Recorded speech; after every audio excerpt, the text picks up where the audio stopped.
Hi అండి.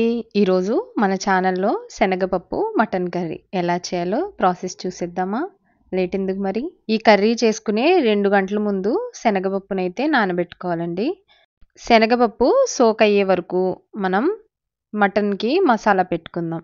ముందుగా ఒక బౌల్‌లోకి బాగా క్లీన్ చేసి వాష్ చేసుకున్న మటన్‌ని, అలాగే రుచికి సరిపడా ఉప్పు, ఒక హాఫ్ స్పూన్ వరకు పసుపు, 2 స్పూన్ల కారం వేసుకోవాలి.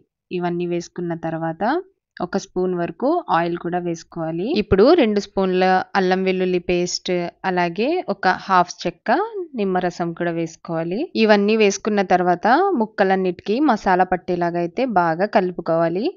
తర్వాత దీన్ని ఒక 20 మినిట్స్ వరకు రెస్ట్ ఇచ్చేయాలి. ఇప్పుడు ఒక కుక్కర్ పెట్టుకుని అందులోకి 3 స్పూన్స్ వరకు ఆయిల్ వేసుకోవాలి. ఆయిల్ వేసుకున్న తర్వాత ఒక 2 పెద్ద ఉల్లిపాయల్ని సన్నగా కట్ చేసి వేసుకుని బాగా ఫ్రై చేసుకోవాలి. ఇలా మూత వేసుకుంటూ ఫ్రై చేసుకోవాలి. ఇలా ఫ్రై చేసుకోవడం వల్ల ఉల్లిపాయలు అనేవి త్వరగా మగ్గిపోతాయి. ఇలా ఇవి గోల్డెన్ బ్రౌన్ వచ్చే వరకు ఫ్రై చేసుకోవాలి.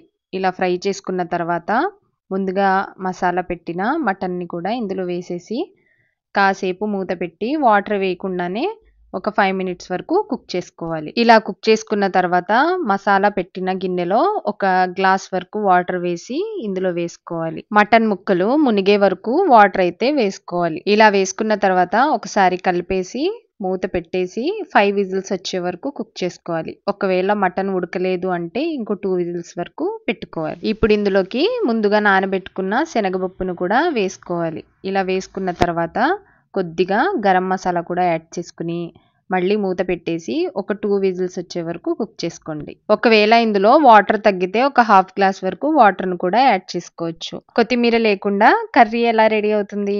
సో లాస్ట్లో మనం కొత్తిమీరను కూడా యాడ్ చేసుకుని ఇలా ఒకసారి కలిపేసుకుని స్టవ్ ఆఫ్ చేసేయటమే. ఇంతే అండి, సింపుల్గా శనగపప్పు మటన్ కర్రీ అయితే నా స్టైల్లో నేను రెడీ చేసేసాను. దీనికి కాంబినేషన్ వచ్చేసి బగారా రైస్ కానీ వెజిటబుల్ పలావ్ కానీ సూపర్గా ఉంటుందండి.